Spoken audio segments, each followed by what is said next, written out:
open and the ability for there to be something that could be worked with for those students to be able to stay? Or from the state, are there any stipends from the state? Last meeting we heard about stipends given to students that go to charter schools and other schools. I mean, is there a way to get any money from the state to help with that?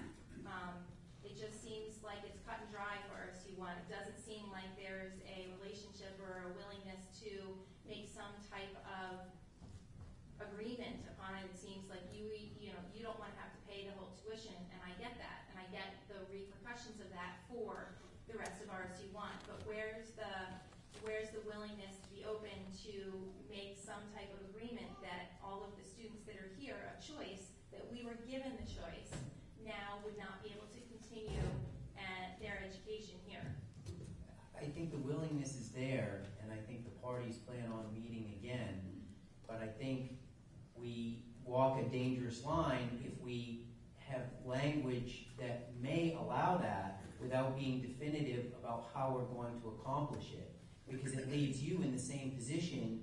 You don't know yet how that's going to get accomplished. Now, but you've been working with attorneys through this whole thing. I mean, I can't believe that the attorneys couldn't have thought of language that would allow that to be in the agreement and allow you not to be responsible for the whole tuition, but having it in agreement that choice students could still stay here. Again, I think that, frankly, I think that was something that the West Bath group wanted to have in there.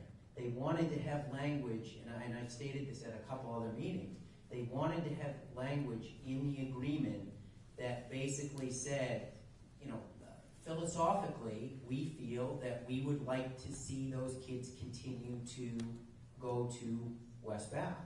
And I think philosophically, the board has said, we believe that the continuity of that is a worthwhile thing.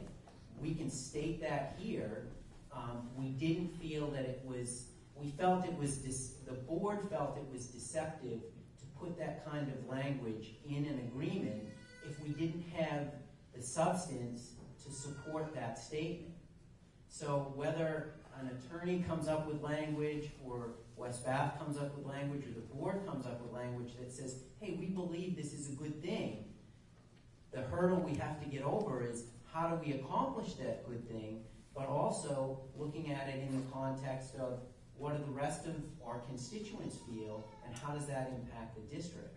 So I think coming up with the language, it's something we've discussed, and it's something that's come up at the table. There'll be more discussions tomorrow night about possible ways to achieve this, but I think unless we come up with a hard and fast way of how we're going to accomplish it, and it boils down to dollars, the language really doesn't do anything for you because you don't know whether that's going to happen or not going to happen.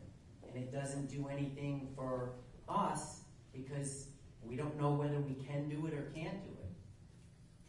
So I guess also in terms of the agreement, West Bath, if there's nothing in this agreement and it comes to vote and it passes, what is the willingness or where are you in terms of accepting students that